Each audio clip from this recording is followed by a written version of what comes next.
आता भाऊचं आपण भाषण ऐकलं. मनोगत भाऊला थोडंसं आटोपशीर का घ्यायला लावलं, कारण आपल्याला मुलाखत भाऊंची ऐकायची त्याच्यासाठी. तर भाऊ आपण मुलाखतीला सुरुवात करूया. इथं आधी तुम्हाला पार्श्वभूमी सांगतो, मुलाखत का घ्यावी वाटते आम्हाला. तर आपल्या संस्थेचे सभासद आहेत, अनेक जण आता या टप्प्यामध्ये आहे की त्यांची मुलं अजून शिकत आहेत. मग तुमचा जो अनुभव आहे तो आमच्यासारख्या पालकांना खूप मोठा ठरणार आहे, म्हणून मग आपण आज मुलाखत घ्यायचं ठरवलं. तर भाऊ आपण सुरुवातीपासूनच माहिती घेऊया तुमच्या मुलांचं. मी सुरुवातीला एक गोष्ट सांगतो. भाऊंना 2 मुलं, एक मुलगा DYSP आहे आणि तो ऑल इंडिया चॅम्पियन आहे, पैलवान आहे तो. दुसरा मुलगाही पैलवान आहे, तोही ऑल इंडिया चॅम्पियन आहे. आणि मुलगी आहे ती अधिकारी आहे, PWD मध्ये ज्युनियर इंजिनियर म्हणून ती पण ऑफिसर आहे. आणि भाऊ तुमचं शिक्षण किती झालं एकदा सांग. माझं 10वी नापास. हां, तर विशेष आम्हाला याचंच वाटलं की अशिक्षित आपण जे म्हणतो, अशिक्षित असून सुद्धा स्वतःच्या मुलांना कशा पद्धतीने घडवलं तर ते आपण त्यांच्याकडूनच ऐकलं. तर भाऊ तुमच्या मुलांचं तिघांचं पण लहानपण कसं गेलं? जसं एखाद्या घरामध्ये मुलांचं लहानपण असतं, लाडात आणि सगळे त्यांचे हट्टपूर्वक गेलं का, तुम्ही कशा पद्धतीने त्यांचं लहानपण हाताळलं? माझं लहानपण त्यांना कर्तव्य शिकवलं. मी जी काही वेदना भोगल्या त्या वेदना मुलांच्या वाटेला येऊ नये ही माझी प्रामाणिक इच्छा होती. आणि शिक्षण हे वाघिणीचं दूध असतं, हे शिक्षण शिकलं पाहिजे ही माझी छोटीशी आशा होती मुलांकडे. तुम्ही हे सतत त्यांना सांगत राहायचं लहानपणी? करून घ्यायचं, सांगितलं नाही. मला काहीच करत नव्हतं. करून घेणं तुमचं कर्तव्य महत्वाचं. म्हणजे तुम्ही त्यांच्या बरोबर त्यांच्या सोबत राहूनच त्यांच्याकडून काय असेल ते कार्य करूनच. आज काय शिकला, मुलांनी काय शिकलं, मग आपली मूळ भाषा कुठली? मूळ भारताची भाषा संस्कृत. पहिलं मुलांना संस्कृतचे श्लोक आले पाहिजे. तुम्ही संध्या म्हणा किंवा काकडा म्हणा, कुठल्या रूपानं मुखम करोती वाचानम पंगू लयते गेलो. मुख्याला सुद्धा बोलायला शिकवती आणि लंगड्याला डोंगर चढायला शिकवती. ही भाषेची शिक्षणाची ताकद आहे.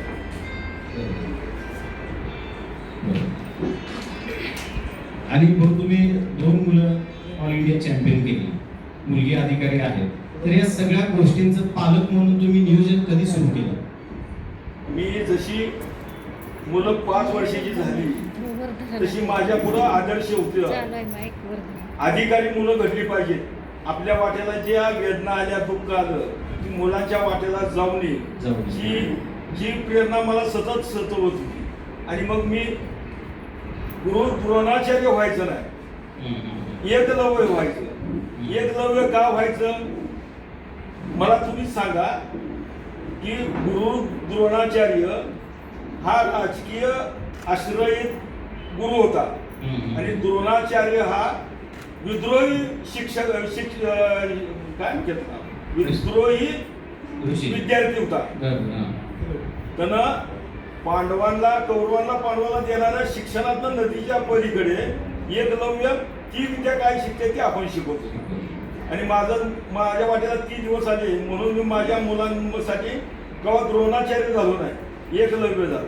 म्हणजे मुलं 5 वर्षाचे असतानापासून तुम्ही हे नियोजन आखलं होतं आणि तुम्ही ते स्वप्न बघितलं होतं. मुलांना तर 5 वर्ष असताना स्वप्न बघायचं काय, त्यांना मग ते कळणार नाही. मुलं हा चिखलाचा गोळा असते. आई वडिलाची प्रेरणा मोठी लागते. आई वडिलापेक्षा आईची ताकद मोठी असते. आई जसं मुलाला आकार देते ना तशी मुलं घडतात. वडील पोटाच्या पाठीमागे जातो, पण आईच्या बुद्धिमत्तेचं झालं पाहिजे की माझ्या मुलाला ही विद्या आलीच पाहिजे. बरोबर. आणि हे तुमच्या मुलांसाठी जे ध्येय तुम्ही आता आज जे त्यांनी ध्येय पूर्ण केलेलं आहे, ते ध्येय निश्चित कोण केलं की तुला बाबा अधिकारी बनायचं, तुला पैलवान बनायचं, हे ध्येय कोणी निश्चित केलं? हे तुम्ही ठरवलं? मुलांचा कल होता काय दुःख होतं. माझी मुलं परंपरेनं चालणाऱ्या व्यवसायात झाली असती. हां, माझ्या पुढं कुस्ती क्षेत्रातला अनुभव होता. बरोबर.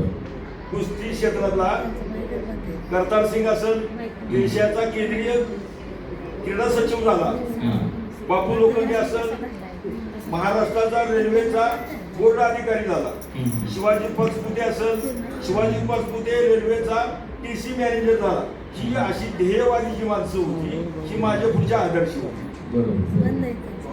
त्या उद्देशाने त्या लोकांकडे बघून तुम्ही लहानपणापासून तुमच्या मुलांच्या लहानपणापासून तुम्ही ठरवलं की यांना आपण काहीतरी यांचं नाव झालं पाहिजे, असं काहीतरी आपण करायचं. कर्तव्याला मी पार पडलो. माझा मुलगा अधिकारी झाला. मी कर्तव्याला पार पडलो आणि त्याला आशीर्वाद तुमच्या सगळ्या पै पाहुण्यांचा होता.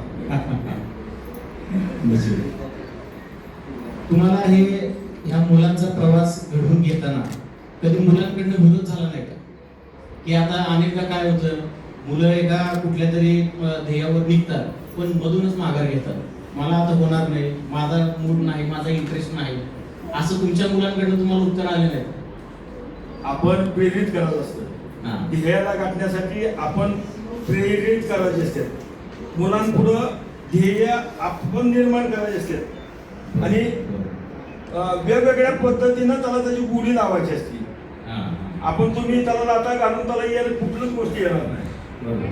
त्याला त्या पद्धतीनं पाठीवर थाप टाकावं लागेल, कवाटवर थाप टाकावं लागेल, कवा तुला या पराभवातून तुला बाहेर निघावं लागेल, या अशा गोष्टी त्याला समजावून सांगावं लागतं. बऱ्याचदा आपण संभ्रमात असतो की मुलांसाठी चालते आवाज आहे मोठे. मुलांसाठी करिअर कोण ठरवणार? मुलं ठरवणार की पालक ठरवणार? पण भाऊंनी चांगलं उदाहरण दिलं की भाऊंनीच त्यांच्या मुलांसाठी करिअर ठरवलं आणि मुलांनी त्या दिशेने वाटचाल केलेली आहे.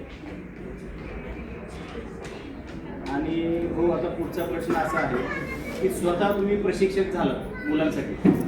एकलव्य झालं, प्रशिक्षण नाही. हा, पण तुम्ही त्यांना तयार करून घेतलं. हो, पण हे तयार करून घेताना तुम्हाला कठोर व्हावं लागलं असं? कठोर व्हावं लागतो. ध्येयाला गाठ घालावं लागतो.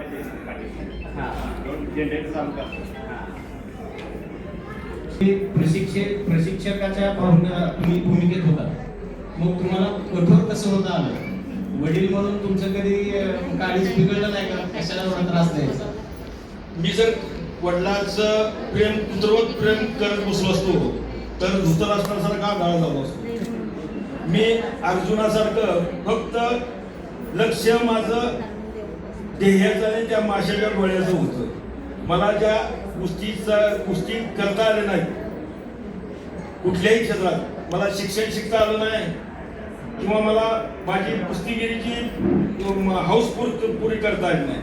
मग त्या सगळ्या गोष्टीच्या वेदना माझ्या काळजात होत्या आणि मी माझ्या त्या पत्नीला ह्या गोष्टी सांगत होतो की मला काही गोष्टी करता आल्या नाही. मग माझ्या आयुष्याला एक खंतर आयुष्य आहे, पण आपण ही मुलात सातत्य उतरू. मग संध्याकाळच्या प्रार्थनेला जेव्हा शुभंकर म्हणायचं, मी जरी एवढा कठोर असल तर विठ्ठलासारखा मुलायम मूर्ती बी आहे आणि विठ्ठलाचा प्रेमी बी आहे. त्या पद्धतीने मी जसं अभंगात म्हटलंय विठ्ठलाच्या त्या गोष्टीनं मी त्या अंमलात आणून दिलं. आणि याला जोडून एक असा प्रश्न की तुमच्या डोक्यामध्ये जे ध्येय होतं मुलांसाठी ते तुम्ही त्यांना सांगितलं होतं आणि तुमच्या म्हणजे मामींना मंडळीला सांगितलं होतं का? सांगितलं. रोज चर्चाच करायची. आपण संवाद नेहमी महत्वाचा आहे. तुम्ही पत्नीशी संवाद, तुम्हाला सुई जरी टोचली तरी तुम्ही तिच्याशिवाय ती अनंत क्षणाची मात आहे. पत्नी ही तुम्ही जे तुम्हाला वेदना होणार आहे ते त्याच्यापेक्षा 100 पट वेदना तिला होते आणि आपलं दुःख आपल्यापेक्षा जास्त आपली पत्नी वाटून घेते आणि ती सहचर्य जर विश्वासार्थीची असेल तर हे दुःख सगळे हलके होतात. म्हणून आईला फार महत्व आहे. आईचा गौरव करावा, मुली मातेचा सन्मान करावा, त्यांचे विचार ऐकून घ्यावेत आणि आपली प्रगती कुटुंबाची होत राहते. बरोबर. म्हणजे याच्यातून मला एक असं अधोरेखित करावं असं वाटतं की यांच्या यांच्या परिवाराला, संपूर्ण परिवाराला, त्यांचं जे मायक्रो कुटुंब होतं त्या सगळ्यांना त्या ध्येयाबद्दल माहिती होतं आणि सगळ्यांनी एकजुटीने प्रयत्न केलेला आहे. तर हे आपण याच्यातून शिकण्यासारखं आहे. तर भाऊ, तुम्ही त्यांच्या प्रशिक्षणासाठी पुण्याला गेल्यानंतर 1 महिना तुम्ही फुटपाथवर राहिलात असं आम्ही एका इंटरव्ह्यूमध्ये ऐकलं. तर तो काय प्रसंग होता आणि फुटपाथवर का राहिलात? म्हणजे तुम्हाला ऑप्शन होता कुठल्या तर हॉटेलला किंवा खोली करून राहण्याचा, पण तुम्ही फुटपाथवर का राहिलात हे जरा आज मुलाखतीतून तुम्ही सांगा. महाराष्ट्र मिलिटरी बॉईज ही अकॅडमी घोरपडी पुण्याला प्रशिक्षण संस्था आहे मुलांसाठी. प्रत्येक राज्यातून 10 मुलं त्या बॉईज खेळासाठी निवडली जातात. लहान मुलांचं 5वी ते 10वी या खेळासाठी आज आपल्या क्रीडा क्षेत्रात 85 खेळ आहेत. शासन मान्यतेचे 85 खेळ आहेत. आता ह्यासाठी नेमकं आपल्या त्रुटी काय आहेत त्याचा अभ्यास केला असता. एक, आपण कुठल्या कॅटेगरीमध्ये बसत नाही सवलतीच्या शासनाच्या, अपंगत्वता नाही किंवा कुठल्या आर्थिक शोषणाला आपण जागीरदार वतनदार नाही. तर आपल्यासाठी खुल्या वर्गासाठी फक्त आपल्याला खेळ हे हुकमी असतं आपल्यापाशी. आणि मग खेळासाठी माझी मुलं मिलिटरी बॉईजच्या केंद्र सरकारच्या फॅसिलिटीतून माझी मुलं तिथं ॲडमिशन मिळावं यासाठी मी तिथं प्रयत्न करत होतो. जसं नवोदित विद्यालय असेल, जसं सैनिकी स्कूल असतील, अशा अनेक जी शासनाच्या संस्था आहेत त्यासाठी मिलिटरी बॉईज ही संस्था आहे. देशभरात मध्य प्रदेशमध्ये सागरला असेल, महाराष्ट्रात पुण्याला असेल, कर्नाटकात बेळगावला असेल, अशा ज्या मोलाच्या संस्था आहेत त्यात आपली मुलं ॲडमिशन मिळालं पाहिजे ही पालकांची ध्येय असली पाहिजे. आणि मग त्या पद्धतीने माझ्या मुलांसाठी घोरपडीला तिथं थांबलो. ॲडमिशनची प्रक्रिया 1 महिनाभर चालती. पहिल्यांदा मुलांची टेस्ट घेतली जाते. मुलं त्यांच्या त्या पद्धतीनं तुमच्या ग्राउंड रिपोर्टला, ग्राउंड लेवलला, तुमच्या खेळात, तुमच्या स्पर्धेत, तुमच्या कॅटेगरीला टिकतात का नाही त्याची परीक्षा घेतली जाते. आणि ते प्रशिक्षण घेण्यासाठी मी तिथं घोरपडीला आळंदीकडे जाणाऱ्या रस्त्याला जे केंद्र आहे त्या केंद्रात माझ्यासह देशातील 1000 पालक तिथं, ध्येयवादी पालक तिथं फुटपाथवर असतात. आणि मी त्यातला महाराष्ट्रातला त्यातला मी एक होतो. मी काय एकटाच नव्हतो, त्या 1000 पालकांपैकी एक मी होतो. पण माझं ध्येय होतं की माझी मुलं इंटरनॅशनल मध्ये जावावी, इंटरनॅशनल चांगला खेळाचं प्रशिक्षण मिळावं. मग आपल्यापेक्षा वेगळे खेळ, रशियन टेक्नॉलॉजी असेल, इराणची टेक्नॉलॉजी असेल, तुर्कस्तान, मेमिनिस्तान जे आंतरराष्ट्रीय मल्ल आहेत त्या मल्लांचं टेक्निक आहे ही तिथं मला आत्मसात करायला मिळालं. आणि त्या पद्धतीनं मला मुलं माझी घडवता आली. आता माझ्या मुलाची एमपीसीची स्पर्धा, एमपीसीच्या परीक्षेतून तो पात्र झाला आणि मुलाखतीत माझ्या मुलाला आता ह्याचा म्हणजे मुलाखतीत 495 शेवटचा नंबर आहे. मुलाखत घ्यायची पहिलवान आहे, मुलाखत घ्यायची रिजेक्ट करून द्यायचं पाठवून. पण माझ्या मुलानं त्या कुस्ती क्षेत्रातल्या ज्ञानामुळे त्या मुलाखतकर्त्यांचं 5 बेंच असतंय त्या बेंच पुढे अशी मुलाखत दिली की त्यांना त्याची मुलाखत इतर कुस्तीकडे न जाऊ देता कुस्ती क्षेत्राकडे वळवली. ज्याचं ज्ञान त्यांना भरपूर आहे. हा, धोबी पछाड म्हणजे काय हा प्रश्न मी काल पेपरमध्ये वाचला आहे. राजकारत्यांच्या राजकारणाबद्दलचा धोबी पछाड. त्या मुलाला विचारलं की धोबी पछाड म्हणजे काय आणि महाराष्ट्राची मुख्यमंत्री महिला का झाली नाही. माझ्या मुलानं सांगितलं तिथं सांख्यिक बळ असतं, त्या सांख्यिक बळाच्या जोरावर महिला मुख्यमंत्री होऊ शकते. आणि धोबी पछाड म्हणजे साधा आणि सोपा विषय आहे. म्हणजे धुणं जसं आपटतो तसं त्याला धोबी पछाड म्हटलं जातं. मग हे राजकारते धोबी पछाडचा शब्द का प्रयोग करतात? ते तसं धुण्यासारखं विरोधकाला उचलून आपटायचं असतं म्हणून धोबी पछाड म्हटला जातो. मग त्या बेंच कर्त्यांना त्याचा अप्रूप वाटला आणि त्याची मुलाखत जी होती त्यांनी ती सगळी कुस्ती क्षेत्रावर वळवली आणि माझ्या मला 100 पैकी 100 मार्क दिले. हा जो प्रसंग आहे की तुम्ही तिथं मुक्कामपूर राहिला, हा प्रसंग तुम्ही मला सांगा की तिथं राहण्यामागचं काय कारण होतं? वेळ महत्वाचा आहे. हा, आपण तुम्ही तिथं सुद्धा व्यवस्थित ऐश्वर्यामध्ये कुठेतरी हे करून राहू शकत होता.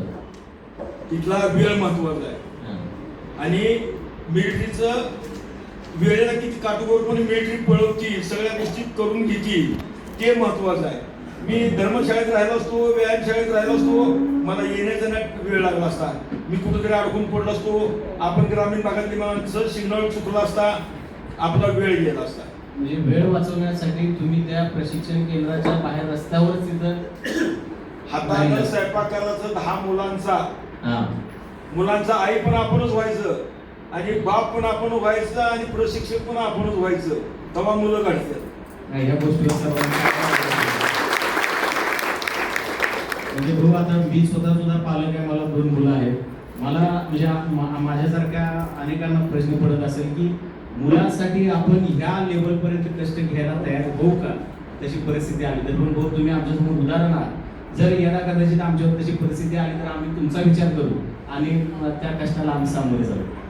तर याच्या पुढचा प्रश्न असा आहे भाऊ, ही मुलाखत ऐकणाऱ्या किंवा आता व्हिडिओ रेकॉर्डिंग करतो आपण बघणाऱ्या अनेक पालकांसाठी आता मुलं घडण्याच्या टप्प्यामध्ये आहेत, तर त्यांनी मुलांकडे विशेषतः कशा पद्धतीने लक्ष दिलं पाहिजे? मुलगा रोजचा दिनचर्येचा कार्यक्रम त्याचा आई वडिलांनी तपासला पाहिजे. बरोबर, रुटीन त्याचं ठरलं पाहिजे. रुटीन ठरलं पाहिजे. मोबाईल मुलाच्या हातात असावा, पण चांगल्या कामासाठी, संवाद करण्यासाठी. तुमच्या आता हातात जग आहे, मोबाईलच्या माध्यमातून तुमच्या हातात जग आहे. त्या माध्यमातून तुम्ही जगाशी संवाद साधला पाहिजे, जगाचा प्रतिस्पर्धी व्हायला शिकलं पाहिजे, तेव्हा तुम्ही घडणार आणि मुलं घडवणार. बरोबर. आणि तुमच्या मुलाखतीमध्ये असं एक ऐकण्यात आलं की ते टायर उचलण्याचा जो प्रसंग आहे तो तुम्ही करून घेताना म्हणजे यांच्याबरोबर अशी घटना घडलेली की मुलाची प्रॅक्टिस करून घेताना ट्रॅक्टरचं टायर 50 वेळा उचलून पाठीमागे टाकायची ही प्रॅक्टिस ते घेत होते मुलाची. मग तुम्हाला वडील म्हणून तेवढं कठोर कसं होता आलं आणि मुलाची तुम्हाला दया माया आली नाही का, किंवा कशाला एवढं बाबा आवडतोस काय करतोस असं वाटलं नाही का तुम्हाला?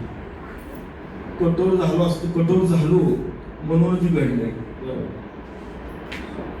टाक्याचे घाव घातल्याशिवाय देव कोणी येत नाही. नुसतं टायरचा हा विषय सोपा आहे, पण माझी मुलं हातावर 2 किलोमीटर चालवत होती. हातावर त्यांना 2 किलोमीटर चालतच पाहिजे, रोज 10 किलोमीटर रनिंग केलंच पाहिजे. आजही माझ्या मुलांना तुम्ही फिटनेस महत्वाचा आहे. तुम्ही आयुष्यात सगळं मिळवू शकाल, ऐश्वर्य मिळवू शकाल, पैसा मिळवू शकाल, राजवाडा मिळवू शकाल, बंगला बांधू शकाल, आरोग्य, धनसंपदा, शत्रुबुद्धी, विनाशम, ह्या 3 गोष्टी शिकवायला पाहिजे मुलांना. शत्रू संघर्ष का वाईट ठेवायचा.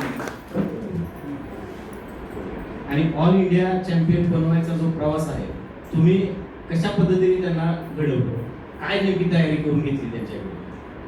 कठोर झाल्याशिवाय फळ मिळत नाही. माझ्या मुलांच्या कुस्ती स्पर्धेसाठी मी सोलापूरला पहिल्यांदा तालुका लेवलला जावं लागतं, पुन्हा जिल्ह्याला निवडावं लागतं, पुन्हा विभागाला निवडावं लागतं, पुन्हा राज्याला निवडावं लागतं, पुन्हा नॅशनलला निवडावं लागतं, पुन्हा इंटरनॅशनल साठी निवडावं लागतं. ह्या अशा 5 ते 6 पात्रता फेल. तुम्ही सतत प्रतिस्पर्धा, मोठ्या प्रतिस्पर्धेशी लढत करा, छोट्याशी कवाच करू नका. तुम्ही मोठ्याकडनं हरला तर तुमचं नाव होईल, मोठ्याला हरवलं तर तुमचा सन्मान होईल. हे ब्रीदवाक्य नेहमी आई वडिलांनी लक्षात ठेवावं. आणि मुलांसाठी लुटुपुटीचा खेळ खेळायचा नाही. लुटीपुटी आणि लाड केला तर तुमच्या कुळाला तुम्ही अधोगतीने नेताय, ही माझी प्रामाणिक भावना आहे. तुमच्या कुळाला जर तुमचं सन्मानित करायचं असेल तर तुम्ही आई वडिलांनी कठोर व्हावं. लाड कसं करायचं नाही म्हणता, एक किंवा दोन मुलं असतात. बऱ्याच जणांना तरी एकच मुलगा एकच मुलगी, मग लाड तर करावं लागतं की बघ. लाड करावं लागतं. म्हणजे हा आता पालक म्हणून हा पडणारा प्रश्नच आहे. लाड करायचा हा तसं बालपण असतं, तू खोड्या करत असतो. श्रीकृष्णाच्या भूमिकेत जोपर्यंत आहे तोपर्यंत त्याचा लाड करा. तो लोणी खातोय, इट्टी दांडू खेळतोय, गोट्या खेळतोय, तोपर्यंत तुम्ही त्याचा लाड करा.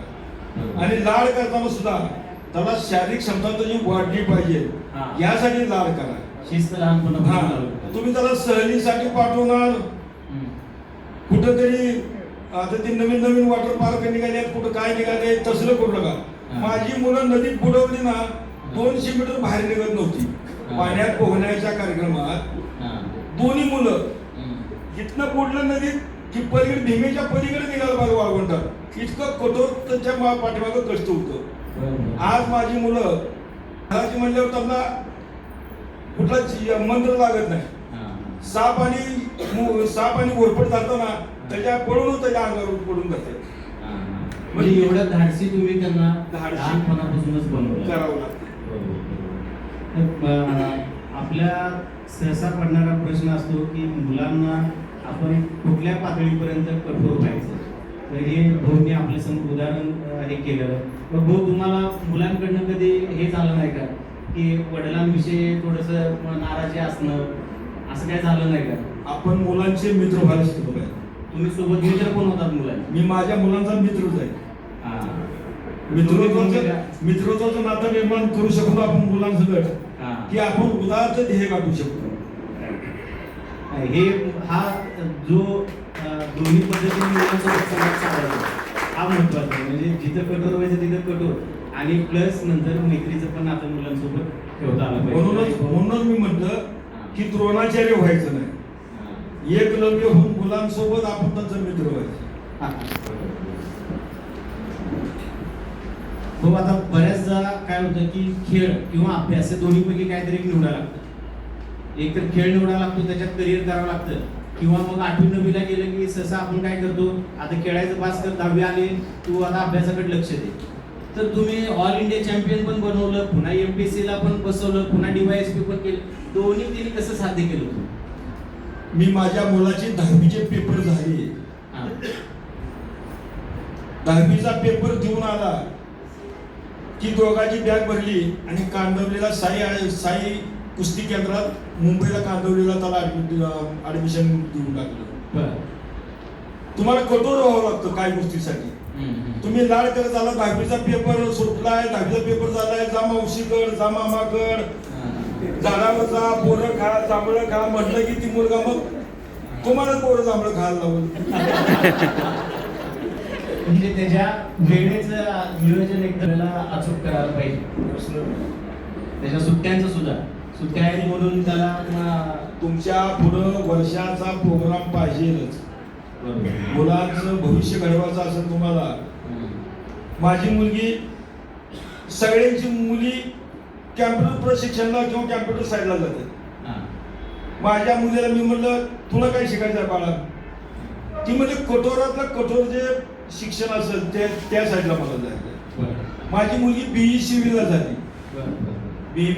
BE सिव्हिल साईडला. त्यात सहसा जास्त मुली नसतात. त्यात मुली नसतात. 85 मुलात फक्त 4 मुली वर्गात. मी म्हणलं तुझं ध्येय जर ऑफिसर व्हायचं असेल तर तुला ह्या 4 मुलात ती 85 आहेत ना, तर तू 90 झाली पाहिजे.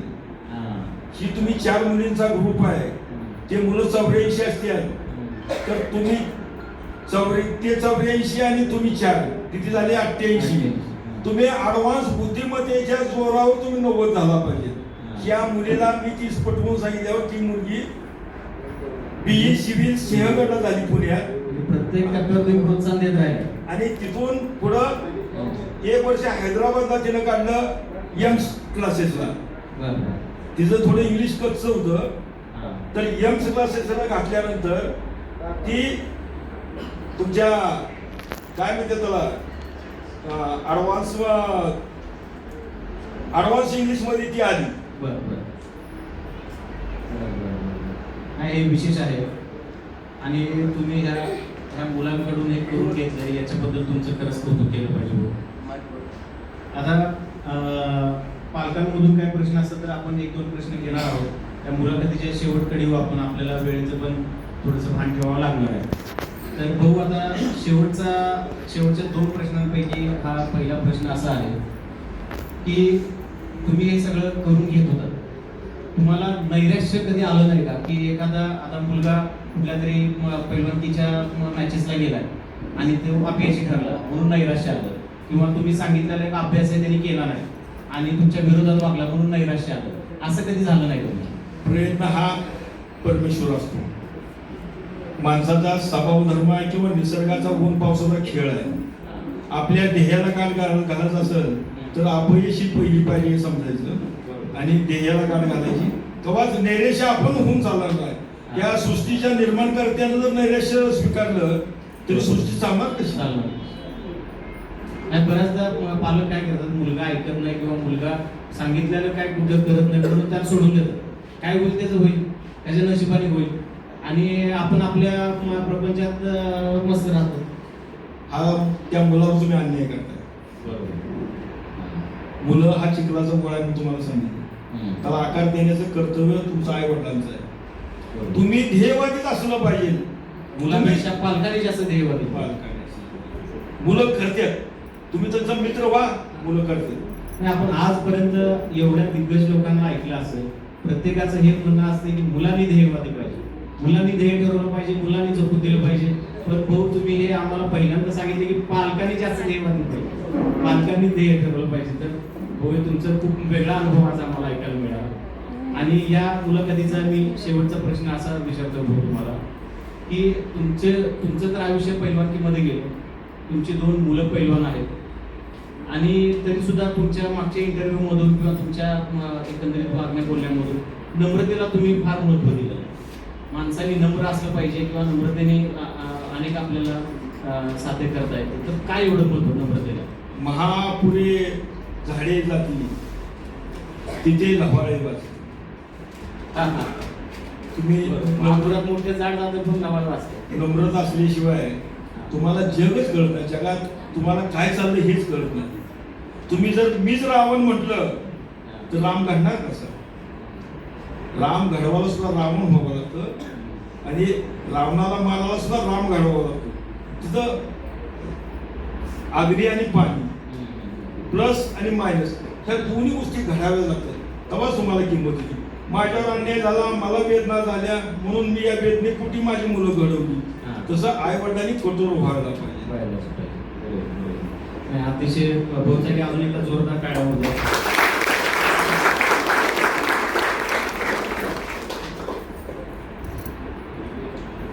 आम्ही मध्यंतरी आपण तो सगळ्यांनीच पिक्चर पण बघितला असेल, दंगल पिक्चर जो आला होता आमिर खानचा. तर त्याच्यामध्ये आमिर खानने त्या पिक्चरमध्ये दोन्ही मुलींना ऑल इंडिया चॅम्पियन वगैरे बनवलं. तसं तुम्हाला मुलीसाठी वाटलं होतं का, तुमच्या मुलीसाठी कुस्तीकडं झोपून द्यावं म्हणून? मुलींना खेळायला बाबतीत तिचं बुद्धिमत्ता तिची इतकी प्रखर होती की माझं ध्येय होतं मुलींनी सुद्धा ऑफिसर व्हावं. आणि मुलाला माझं कॅरियर होतं, मी पैलवान होतो, मला ज्या गोष्टी काही करायला मिळाल्या नाही, माझ्या मुलांनी पैलवान व्हावं आणि नॅशनल लेवलचे पैलवान व्हावं ही माझं ध्येय होतं. पण मुलीच्या मार्गदर्शनामुळे मुलीनं माझं जवळजवळ 75% काम माझ्या मुलीने केलं. जी ऑफिसर झालेली मुलगी आहे तिनं स्पर्धा परीक्षा काय असते ही तिच्या धाकट्या भावाला म्हणजे माझ्या धनराजला तिनं बिंबवलं आणि त्या स्पर्धा परीक्षेत तू उतर, तू सक्सेस होतो म्हणून तिनंही त्याला प्रोत्साहित केलं. त्यामुळं त्या माझी काय म्हणते प्रशिक्षणाचा भार मुलींनी माझ्या जास्त उचलला. आणि त्या दंगल पिक्चर मध्ये जसं ते मुलं म्हणत असतात बापू सेहत केली तू तो हानिकारक आहे, तसं तुम्हाला लहानपणी म्हणलं नाहीत का बाहेर गावी कुठं जर जावा 8-15 दिवस जरा आम्हाला विश्रांती द्या? मुलांनी तुम्हाला कधी असा प्रश्न केला नाही? मी मुलांना महाराष्ट्र फिरवला त्याचा मित्र होऊन. मी माझ्या मुलांना फिरवलं म्हणजे अजिंठा वेरूळ दाखवलं. बरं. अजिंठा वेरूळ मधली 4000 वर्षापूर्वीची जी लेणी आहे हां. ती माझ्या मुलीला दाखवलं, हां. मुलांना दाखवलं. त्यामधल्या त्या लेण्यामधली महिलांनी केलेली केशरचना, हां. महिलांनी परिधान केलेली दागिने 4-5 हजार वर्षापूर्वी ही जर अभ्यास त्यांनी मांडला असेल तिथं दगड रूपात आपल्याला चित्र रूपात, बरोबर. हां. तर आपण आज कुठल्या रूपात कुठल्या युगात वावरतोय. हां. सगळ्या गोष्टी तुमच्या हातात आहेत. तर आपण किती पुढचं काम केलं. आपण आपल्या पूर्वजांनी आपल्याला वाहन दाखवलं, मोटरसायकल दाखवली, रेल्वे दाखवली. आपण आपल्या मुलांना रेल्वे दाखवायची, बैलगाडी दाखवायची का विमान दाखवायचं हे पालकांनी ठरवलं पाहिजे. आणि मग आपली मुलं प्रगतीच्या मार्गाला जातील. तर भाऊ, तुम्ही उत्तम प्रकारे आम्हाला इथं आज मार्गदर्शन केलेलं आहे. तर पालकांमधून काय प्रश्न आहे का? हां. हां. 1900 मी प्रश्न त्यांच्यासाठी तुमच्यासाठी प्रश्न अजून एकदा सांगतो. त्यांचा प्रश्न असा आहे की 1990च्या आधीचे शिखर भोसले आणि 1990च्या नंतरचे शिखर भोसले काय फरक आहे? सांगा. हां. 1990च्या अगोदरचा काळ, जसं आपण रामायण महाभारताचा संघर्ष ऐकून वाचून आहे. मी तसा दिलीप भोसले सरकोलीच आहे. पंढरपूरची भोसले फॅमिली हे सरकोलीतून पंढरपूरला स्थायिक झालेले आहेत. 90च्या अगोदर शेखरबाबांचे आजोबा पंढरपूरला येऊन स्थायिक झाले. त्यावेळेला त्यांचा पारंपरिकतेने धंदा उभा केला, व्यवसाय उभा केला वाहनांचा. आमच्या पंढरपूर तालुक्यात 100 खेडेगाव आहेत. गावातून कोणाला वाहन भाड्यानं पाहिजे असेल तर संपूर्ण तालुका भोसले चौकात शेखरबाबांचे आजोबा, वडील, चुलते यांच्याकडे आल्याशिवाय भाड्यानं वाहन सुद्धा मिळत नव्हतं पंढरपूर तालुक्यात. मग हा पारंपरिक व्यवसायातनं जगत असताना यांच्यावर पंढरपूरमध्ये भोसले विरुद्ध डोंबे, आता जो काकाने प्रश्न विचारलेला आहे त्या प्रश्नाचं वास्तव उत्तर असं आहे. या भोसले कंपनीला वाहनाच्या व्यवसायातून जगण्याचा मार्ग, त्यातून प्रगती, त्यातून त्यांचा एकोपा आणि यांना कोणाचाही पंढरपुरात आधार नव्हता. त्यांचे सख्खे भाव, चुलत भाव अशी 20-25 यांची संख्या होती. ही 20-25 लोकांची कोण लोक गँग म्हणायची, टोळकं म्हणायचं, पण हा एक पंढरपुरात उदरनिर्वाह वाहनांच्या मार्फत करून जगणारा समुदाय होता. यांचा प्रथम संघर्ष डोंबे बरोबर झाला. पंढरपुरात अनेक असे चौकात गँग होत्या. 1990च्या अगोदरचं उत्तर, कोळीवाड्यात कोळी गँग होती, वडरगल्लीत वडर गँग होती, डोंबेगल्लीत डोंबे गँग होती. या सगळ्या टीमला संघर्ष देण्याचं काम भोसले ग्रुप पंढरपुरात करत होता. पंढरपूरमध्ये मराठा समाज असेल, इतर बहुजन समाज असेल, कोळी, वडर, डोंबे यांच्या संघर्षात फार मोठी पूर्वी नानांनी सांगितलं, या डोंबे ग्रुप कडनं व्यापारी वर्ग असेल, महिला वर्ग असेल, विद्यार्थी असतील, शेतकरी असतील, व्यापारी असतील, भयंकर संघर्षाला सगळ्या समाजाला पुढे जावं लागत होतं. भोसल्यांचं आणि डोंब्याचं भांडण काही वैयक्तिक नव्हतं. इतर समाजाला जी झळ पोचत होती त्या समाजाला न्याय देण्यासाठी भोसले ग्रुप फक्त पुढे झाला आणि तो सगळा संघर्ष यांच्या 2 पिढ्याला तो सोसावा लागला. त्या संघर्षात 90च्या अगोदर शेखर भोसले म्हणजे पंढरपुरातला इतर अन्याय होणाऱ्या लोकांना न्याय देणारा माणूस असा होता. पण विरोधकांकडनं काय अपप्रचार होत होता. अशा वेळेला पंढरपूरच्या शेजारी इसबाई म्हणून गाव आहे. 90चे शेखर भोसले व संघर्षातले शेखर भोसले, इतरांना न्याय देणारे शेखर भोसले, इतरांसाठी सगळ्यात पुढे जाऊन स्वतः टाकीचे भाव सोसणारे शेखर भोसले ही 90च्या पूर्वीची परिस्थिती. 90 नंतर शेखर भाऊ भोसल्यांच्या पंढरपूरच्या शेजारी इसबाई नावाचं गाव आहे. तिथे एक शिंदे फॅमिली कुटुंब आहे. त्यांची 25 ते शेखर बागायत क्षेत्र आहे. शेखर भाऊंना सक्का मिळवणार नाही. 90 नंतर शेखर भाऊ कसे बदलले. शेखर भाऊच्या सासऱ्याची जमीन बावकी गोड बनवून लाटायच्या नादात असताना बावकीतल्याच काय माणसाने विचार केला, ह्या घराला एक असा जावाय देऊया की यांचं घराला इतर आहे. शेखर भाऊचं लग्न झालं, शेखर भाऊ घर जावाय झाले, शेखर भाऊंना सख्खे मिळवले नाही. अशा परिस्थितीत पंढरपूर तालुक्याला शेखर भाऊने एक प्रगतशील बागायतदार, पंढरपूरमध्ये राजकीय क्षेत्रात जी बदल झाले, स्थित्यंतर झाले. वसंत बागायतवारांचे एक सहकारी त्यांना मार्गदर्शन करणारे, बागायतनामाचे मार्गदर्शन करणारे. अशा परिस्थितीतनं शेखर भावांची प्रतिमा पंढरपूर तालुक्यात आणि सोलापूर जिल्ह्यात उंचावली. शिक्षणानं कमी व्यक्तिमत्व आहे, शिक्षणाचा गंध कमी आहे, पण कुस्ती क्षेत्रातलं ज्ञान, राजकीय ज्ञान, सांस्कृतिक ज्ञान. 90 नंतर आज शेखरभाऊ भोसले शिक्षण संस्था चालवते. त्या शिक्षण संस्थेच्या 2 शाखा आहेत, एक बंडेश्वरला शाखा आहे, एक इसबावला शाखा आहे. असा 90 सालाच्या अगोदरचा समाजाला दिशा न देणारा, आशाहीन वाटणारा माणूस, एवढा असा बदल झाला. जमीन आसमानचा बदल शेखरभाऊच्या चरित्रामध्ये झाला. आणि स्वतःच्या घरात 2 मुलं ऑल इंडिया चॅम्पियन, एक मुलगी एमपीसीतनं ज्युनियर कॉलेज आणि एक मुलगा DYSP. जसं शेखरभाऊने त्यांचं कुटुंब घडवलं, पुढच्या पिढीला दिशा दिली. आज शेखरभाऊ भोसले जिल्हा कुस्ती संघाचे पदाधिकारी आहेत. कुठं जाईल तिथं राजकीय असो, सांस्कृतिक असो, शैक्षणिक असो, सगळ्यांना एखादा PhD झालेला माणूस जेवढं मार्गदर्शन करणार नाही तेवढं मार्गदर्शन करण्याइतपत शेखरभाऊंच्या अनुभवातनं त्यांच्याकडे तेवढी पात्रता आलेली आहे. हा 1990चा शेखरभाऊ मध्ये झालेला बदल आहे.